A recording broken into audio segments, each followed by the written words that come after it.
ကြံကြံလေးတပတ်မှာတော့အမဖြစ်သူမိဘူးကဟင်းတင်းဟင်းရဲ့သွားခုတဲ့ညီမဖြစ်သူမိုးနေကကြာနေတဲ့အတွက်စိတ်ပူနေခဲ့ပါတယ်တဲတွင်းမှာခဏကြာလှုပ်ရှားမှုတွေငြိမ်သက်သွားတဲ့အခါမှာတော့ကိုတူကြီးကမိုးနေရဲ့ပကုံးလေးကိုဖက်ပြီးပြောလိုက်ပါတယ်ပြောရလားကိုညီမအခုအတွက်ဖြည့်ဆည်းပေးချင်တာဒီနေ့ကိုတကယ်ကိုပြောတာပဲမိုးနေရဲ့ညီမရောကို့ကိုချစ်ရလားမချစ်ပဲနေမလားအခုရေညီမအခုတယောက်တည်းကိုပဲချစ်တာပါအခုလည်းညီမကိုပဲအမြဲချစ်မယ်လို့ခရီးပေးနော်တခြားမင်းကလေးတွေကိုလုံးဝမျက်စိမကစားရဘူးနော်အင်းမညီမလောက်ကြီးတဲ့သူဒီရွာမှာမရှိဘူးလေအဲ့တော့အခုမျက်လုံးထဲမှာညီမတယောက်တည်းကိုပဲမြင်တာပေါ့စိတ်ချပါညီမလေးရဲ့ကိုယ်နှလုံးသားမှာမိုးတင်းတယောက်တည်းရှိတာပါမိုးနေရလွယ်ရင်ဘယ်သူမှမကြည့်ပါဘူးလို့ကိုကလေးသစ္စာပြုတ်ပါတယ်တစ်ဖက်မှာတော့အမဖြစ်သူမိဖူကညီမလေးရှောက်ရွက်သွားခုတာကြာနေတာကြောင့်လိုက်ရှာဖို့ထွက်လာခဲ့ပါတယ်သူမဟာကိုနှကမ်းမွေးရဲ့တဲနာလေးကြောက်သွားတဲ့ခါမှာတော့ဒူးဆန်နဲ့မြင်ကွင်းတစ်ခုကိုတွေ့လိုက်ကြပါတယ်ကောက်ရိုးပုံကြီးတွေကတလူလူတရွရွဖြစ်နေပြီးအထဲကနေလေမင်းလေးတယောက်ရဲ့ညီညွတ်တဲ့တဲတဲကိုကြားနေရပါတယ်ဟမ်မိုးနေကိုရှောက်ရွက်သွားခုခိုင်းတာဖျောက်သွားတာလေညီဒီသားမှရှိနေတာလားအဲ့ဒီအချိန်မှာပဲကိုနှကမ်းမွေးကကောက်ရိုးပုံတွေကနေကမန်းကရန်ထွက်လာပါတယ်ဟောမိဘူးပါလားဘယ်တော့ကြောက်နေတာလဲညီမလေးရဲ့အကိုကောက်ရိုးပုံထဲမှာဘာလုပ်နေတာလဲအထဲမှာဘသူရှိတာလဲကျမညီမလေးမိုးနေရောရှိလားအာမဟုတ်ပါဘူးမိုးနေမရှိပါဘူးအကိုကောက်ရိုးပုံထဲမှာကျွတ်လိုက်ဖမ်းနေတာပါရန်နေငယ်ကြတော့ကိုတူကြီးတယောက်ကျွဲစာကောက်ရိုးထက်လိုတာကြောင့်နှကမ်းပွေးစီကိုပြန်လာခဲ့ပါတယ်ဒီတစ်ခါမှာတော့သူကမိုးနေလေးနဲ့တူတူ6နှစ်မှခရုကောက်သွားဖို့လေစိတ်ကူးထားတာပေါ့ဒါမဲ့တငယ်ချင်းဖြစ်သူနှကမ်းမွေးရဲ့တင်းနာရောက်တဲ့ခါမှာတော့ထုံးစံအတိုင်းပစိုးအတိုင်းမှာချိန်ထားပြီးကောက်ရိုးပုံကတော့တလုံးလုံးနဲ့ဖြစ်နေကကောင်မလေးတယောက်ရဲ့တအားအားညင်ညွတ်နေတဲ့အတန်ကိုကြားလိုက်ရပါတော့တယ်ဟေးမင်းကတော့တက်တက်လုံးကောက်ရိုးပုံထဲမှာပဲနေတော့ပါလားထွက်ခဲ့စမ်းမအောင်ငါကောက်ရိုးလာတောင်းတာဟာမင်းကလေလာပြမိလားမင်းကလည်းငါအလုပ်လုပ်နေရောက်လာတော့တာပဲငါမှအဟန်တာဖြစ်လိုက်တာကွာငါဘယ်သိပါမလဲကွာမင်းကလည်းတနေ့ဒီအလုပ်ပဲလုပ်နေတာလားမင်းကြည့်ရတာဒီရဲ့ပိုင်းအတော်လေးကိုအင်အားကုန်ခန်းနေတဲ့ပုံပဲနော်ကဲကောက်ရိုးပေးမှလားမပေးဘူးလားပြော့အေးခဏနေပါအောင်ကွာဟဲ့အောင်မင်းကလည်းအပြင်ထွက်ခဲ့ပြီးတိတိကျကျစကားပြောစမ်းမအောင်ကောက်ရိုးပုံနေကနေခေါင်းပြုတ်ထွက်ပြီးပြောနေတာမင်းရတာအတော်လေးစိတ်ပြတ်ဖို့ကောင်းနေပြီကွာအေးပါကွာမင်းကလည်းဘာကိစ္စရှိလို့လဲမြန်ပြောငါအလုပ်မပြတ်ချင်ဘူးဟောဟိုတနေ့ကမင်းကလေးမဟုတ်ဘူးပဲမင်းကတော့လူပြိုကြီးဆိုတော့တော်တော်လေးကိုလက်သက်နေပါလားလူတစ်လေးနဲ့အချစ်တစ်တွေဖန်တီးနေပြန်ပြီပေါ့လေအဲ့ဒီတယောက်နဲ့ကပြတ်သွားပြီလေငတုတ်ရကဲမင်းကိစ္စပြောစမ်းမအောင်အေးငါကောက်ရိုးလာတောင်းတာပါအရင်တခါယူသွားတဲ့ကောက်ရိုးတွေငါကျွဲငတုတ်စားတာကုန်သွားလို့ကွမင်းကတော့ငါကောက်ရိုးပုံအကုန်ပြောင်းလုပ်တော့တာပဲအေးပါဒီတခါတော့ပေးလိုက်မယ်ဒါပေမဲ့နောက်တစ်ခါဆိုမရဘူးနော်ဒီတခါနောက်ဆုံးပဲငါမှလည်းဒီကောက်ရိုးပုံကိုသုံးစားစရာအရေးတကြီးကိစ္စရှိသေးတယ်ကွအေးမင်းကျေးဇူးငါမမေ့ပါဘူးငါမိမရတဲ့နေ့မင်းကိုအလျှောက်ဝအောင်တိုက်မယ်ကွာပြီးတော့မင်းပေးနာဆော်လေးကတကယ်ဆွဲဆောင်မှုရှိတယ်ကွာတနေ့မှာတော့ကုတူကြီးတယောက်မိုးနီတို့တဲရှိရနေဖြတ်သွားမှာမိုးနီနဲ့မိဘူးညီမနှစ်ယောက်စလုံးကတွေ့လိုက်ကြပါတယ်မိုးနီရေမိုးနီရှိလားကိုဒီရောက်ဖြစ်လာရင်နဲ့နှုတ်ဆက်တာပါကုတူကြီးပါလားဘာကိစ္စရှိလို့လဲရှင်အော်ဘာကိစ္စမှမရှိပါဘူးလမ်းသွားရင်လမ်းကြုံလို့မိုးနီကိုဝင်ပြီးနှုတ်ဆက်တာပါကုတူကြီးကိုကျမပြောစရာရှိလို့ပါဒီနားကနေပူတယ်တဲပင်အောက်မှာထိုင်ပြီးတော့ပြောကြရအောင်လေတိုင်ပင်စရာလေးရှိလို့လားရပါတယ်ဗျာနေအိမ်ထဲမှာဆိုတော့ပိုကောင်းတာပေါ့ကဲတဲပင်အောင်လေးရောက်ပြီဆိုတော့ဘာကိစ္စများရှိလို့လဲဗျပြောမှလည်းအတော်လေးတော့အားနာမိတာတမ်းဖက်ကိုတိုကြီးမှရီးစားရိပ်ပါတွေရှိလာရင်ဟင်မိဖို့ကဘာလို့အဲ့လိုမရတာလဲကိုကတော့အခုထိလူပြိုကြီးပါပဲဒီစကားကိုပြောဖို့အတွက်ကျမချင်းချင်းစဉ်းစားပါတယ်ပြောတင်မပြောတင်ဆိုတာကိုပေါ့ကျမမှရှိတဲ့တက်သီးတွေအားလုံးစုပြီးတော့ဒီတော့ထုတ်ပြောရတာပါအော်ဟုတ်ကဲ့ပူပွင့်လေးလေးပြောပါခင်ဗျာအကိုနားထောင်ပြီးပြဿနာဖြစ်တယ်ဆိုရင်လေဖြေရှင်းပေးပါမယ်တကယ်လားအကိုကျမလေအကိုတိတ်တခိုးလေးချစ်နေတာကြာပါပြီဒီတော့တက်သီးမျိုးကြီးပြောလိုက်တာပါကိုတုတ်ကြီးတာလူလို့ဆိုရင်ကျမတို့နှစ်ယောက်တွဲကြည့်မလားယင်ဘယ်လိုပြောရမလဲပေါ့နော်အကိုကလူပြိုကြီးဆိုပေမဲ့ဘယ်လိုပြောရပါမလဲ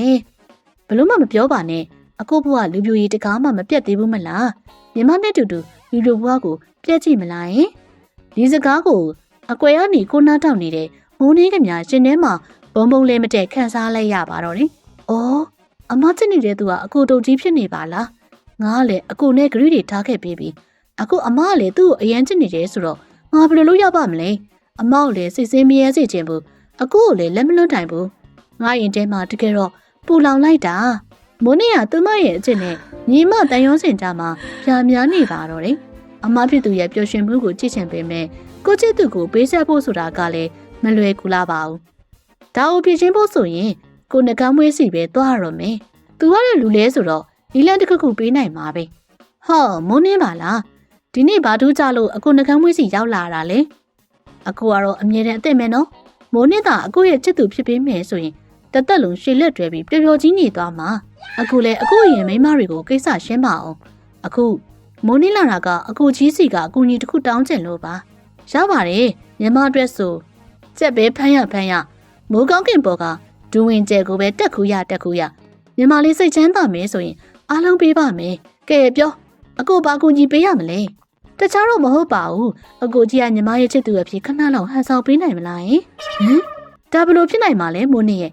အကိုကြီးကိုအတီချစ်တာဆိုရင်တော့တမျိုးပေါ့အခုကဟန်ဆောင်ခိုင်းနေဆိုတော့ဘာကြီးတော့အကိုကြောင်သွားပြီဘာအကြောင်းရှိလို့လဲဒီလိုပါအကိုကြီးရဲ့ညီမနဲ့ကိုတုတ်ကြီးကတကယ်တော့ချစ်သူတွေဖြစ်နေတာပါဒါပေမဲ့အခုမှသိလိုက်ကြတာကညီမရဲ့အမလည်းကိုတုတ်ကြီးကိုအသက်ထက်မကရှင်းနေကြတာပဲအမပြောရွှင်မှုတဲ့ညီမကပဲလမ်းဖက်ပြီးဖို့ဆုံးဖြတ်လိုက်ပါပြီအကိုတုတ်ကြီးညီမကိုစိတ်နာပြီးအမစီဖို့ပဲအာယုံရောက်သွားအောင်ညီမမှာအကိုနှကမ်းမွေးနဲ့ချစ်သူဖြစ်နေပါတယ်ဆိုတဲ့အကွက်ကိုဆင်ရတော့မယ်။အော်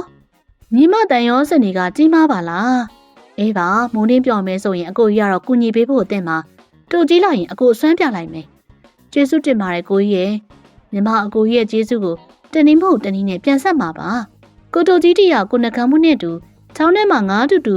ဖမ်းဖို့ခေါ်ဖို့အတွက်ရောက်လာခဲ့ပါတယ်။သူရောက်လာတဲ့ချိန်မှာပဲကိုနှကမ်းမွေးရဲ့တဲရှိကကော်ရိုးပုံကြီးကတလုံးလုံးနဲ့ဖြစ်နေတာကိုတွေ့လိုက်ကြပါတယ်။ဟဲ့အောင်ငနုတ်မင်းကတော့မနဲ့ရောညရောမနာရမ်းမဲလားထွက်ခဲ့စမ်းမအောင်မင်းနဲ့အတူငါးဖမ်းသွားမလို့ဟာဒါမဲ့ကော်ရိုးပုံတွေကထွက်လာတဲ့အခါတငယ်ချင်းဖြစ်သူနှကမ်းမွေးနေမကပဲမိုးလေးလေးပါလာတာကိုမြင်လိုက်ရတဲ့အခါမှာတော့ကိုတုတ်ကြီးရဲ့ကဘာကြီးတစ်ခုလုံးမှောင်ကျတဲ့တီဖြစ်သွားတယ်လို့ခန်းစားခဲ့ရပါတယ်။ဟင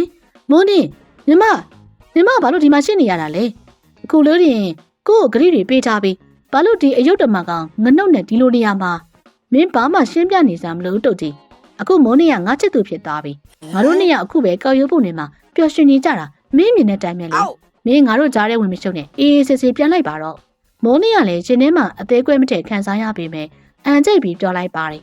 ်ဟုတ်ပါတယ်ကိုတုတ်ကြီးအခုနှကမ်းမွေးနဲ့ညီမချစ်သူတွေပါကိုတုတ်ကြီးနဲ့ညီမကြားကိစ္စကိုလည်းဒီမှာရင်ဆုံးသက်လိုက်ရအောင်နောက်ဆိုညီမစီကိုလည်းထပ်မလာပါနဲ့တော့ကောင်းပြီလေနှကမ်းမွေးမင်းနဲ့ငါနဲ့တငယ်ချင်းတွေဖြစ်ခဲ့ကြပေမဲ့ဒီနေ့ကစပြီးငါတို့တငယ်ချင်းမဟုတ်တော့ဘူးကွာမင်းငါ့ပေါ်လှုပ်လိုက်တဲ့အတွက်ဒီလှုပ်တဲ့ငါဘယ်တော့မှခွင့်မလွတ်နိုင်ဘူးမင်းတို့နှစ်ယောက်စိတ်ကြိုက်တာပြောကြပြီတော့ကွာကိုတုတ်ကြီးလည်းအဲ့ဒီလိုအော်ဟစ်ပြီးရေနာစွာနဲ့လှည့်ပြန်ခဲ့ပါတော့တယ်ကိုတုတ်ကြီးတီရောက်ဒေါသတကြီးနဲ့ထွက်သွားပြီးတဲ့နောက်မှာတော့မိုးနေကအကောက်ရိုးဖို့ပြီးမှတင်အာကိုရမဲစွာစိတ်ကြီးတငင်ငယ်နဲ့ငိုကြွေးနေပါတော့တယ်သူမရဲ့ပထမဆုံးသောချစ်ဦးကိုကိုယ်တိုင်လက်နဲ့ရိုက်ချိုးပြလိုက်ကြတာဟာဘလောက်တောင်နာကျင်ဖို့ကောင်းလိုက်မလဲတချို့သောသူတွေဟာအချစ်ဦးနဲ့ဘယ်တော့မှပေါင်းဖက်ရတာတွေမရှိပါဘူးမငိုပါနဲ့တော့မိုးနေရဲ့ညီမလေးလုပ်ခဲ့တာတွေကအားလုံးအတွက်အကောင်းဆုံးဖြစ်မှာပါတူကြီးလည်းအချိန်တန်ရင်ညီမလေးကိုမေ့သွားမှာပါအချိန်ဆိုတာကုစားပေးသွားမှာပါပဲတကယ်ပဲမင်းနိုင်ပါမလားကိုကြီးရဲ့ဒါမိုးနေရဲ့ပထမဆုံးအချစ်ဦးလေသူ့ကိုမေးဖြစ်ဖို့ဆိုတာမိုးနေရဲ့အတွက်တော့တောင်ကြီးကိုခြေချသလိုခက်ခဲနေအောင်ပါပဲမိုးနေရဲ့တူကြီးကိုမေးဖြစ်ဖို့ဆိုရင်ညီမလေးရဲ့နှလုံးသားကိုအသစ်တယောက်တည်းဖွင့်ပေးလိုက်ဖို့လိုအပ်တယ်အဲ့ဒီလူတွေကပိုကယူးဆိုင်ပြီးပိုချစ်ပေးနိုင်မယ်ဆိုရင်မိုးနေပို့ပြီးလွယ်လွယ်ကူကူမေးနိုင်မှာပါအကူကြီးကတော့မိုးနေရဲ့နှလုံးသားကိုစောက်ရှောက်ပေးဖို့အမြဲတမ်းအသင့်ရှိနေပါတယ်ကျေးဇူးတင်ပါတယ်ကိုကြီးဒါမဲ့မိုးနေရဲ့နှလုံးသားအခုချိန်မှာစိတ်စိတ်မှောင်မှကွဲရနေတာပါဘယ်သူကိုမှထပ်ပြီးတော့ခံစားဖို့အဆင်မပြေသေးပါဘူးညီမကိုအချိန်လေးလောက်ထပ်ပေးပါအောင်ညီမပျော်ရွှင်နေတာကိုမြင်ရရင်ပဲမိုးနေခြင်းနဲ့ပါပြီတပတ်မှာတော့အမဖြစ်သူမိဖူးကကိုတုတ်ကြီးစီကိုသွားဖို့အတွက်အလားဆုံးပြင်ဆင်နေပါတယ်ကိုတုတ်ကြီးထားပါဦးရှင်အခုအတွက်ညီမဖြည့်ဆည်းပေးဖို့ရောက်လာတာပါဟောမိဖူးပါလားဒီနေ့ပါလို့ဒီလောက်တောင်လှနေရတာလေအဝေစားတွေကလည်းအစ်စ်တွေပါလားဟုတ်တယ်ကိုတုတ်ကြီးရဲ့ဒါကမိဖူးအထူးတလဲဝယ်ထားတဲ့အဝေစားအစ်စ်လေးတွေအခုကိုပြချင်လို့အခုပဲဝေးလာခဲ့တာဒီလိုအဝေစားအစ်စ်တွေဝယ်ရင်မင်္ဂလာဦးတိုက်ရတယ်ဆိုတာမိဖူးသိရလား အဝေးအသက်တွေဝေထားတဲ့သူကိုအရင်ဆုံးကင်တွေပုတ်သက်ပေးမှနောက်အနာကမှာကံကောင်းခြင်းတွေရောက်လာမှလေ။အော်တကယ်လားကိုတူကြီးဒီလိုမျိုးတကားမှမကြဘူးပါဘူး။ဒါဆိုလဲအကိုပဲမိဘူးအတွက်မင်္ဂလာဦးတိုက်ပေးပါဦးနော်။ကိုတူကြီးကတော့မိုးနှင်းစီကကြားခဲ့တဲ့အသေးခွေးတိုင်ရာကိုမိဘူးရဲ့အလှတရားတွေနဲ့အစားထိုးဖို့ဆုံးဖြတ်လိုက်ပြီးမိဘူးကိုရင်ခွင်နဲ့ဆွဲတင်လိုက်ပါတော့တယ်။အာအစမ်းကောင်းတဲ့ကိုအဝေးကနေကြည့်နေတဲ့မိုးနှင်းလေးကတော့သူ့ရဲ့အမဖြစ်သူမိဘူးတယောက်ကိုတူကြီးနဲ့အတူပျော်ရွှင်နေတာကိုမြင်ပြီးမျက်ရည်တွေဝဲနေကြပါတော့တယ်။အမပျော်နေတာကိုမြင်ရလို့မိုးနှင်းဝမ်းသာပါတယ်။ဒါပေမဲ့မိုးနှင်းရဲ့ရှင်တွေကနာကျင်မှုတွေကိုတော့ဘယ်သူမှသိနိုင်မှာမဟုတ်တော့ပါဘူးနော်။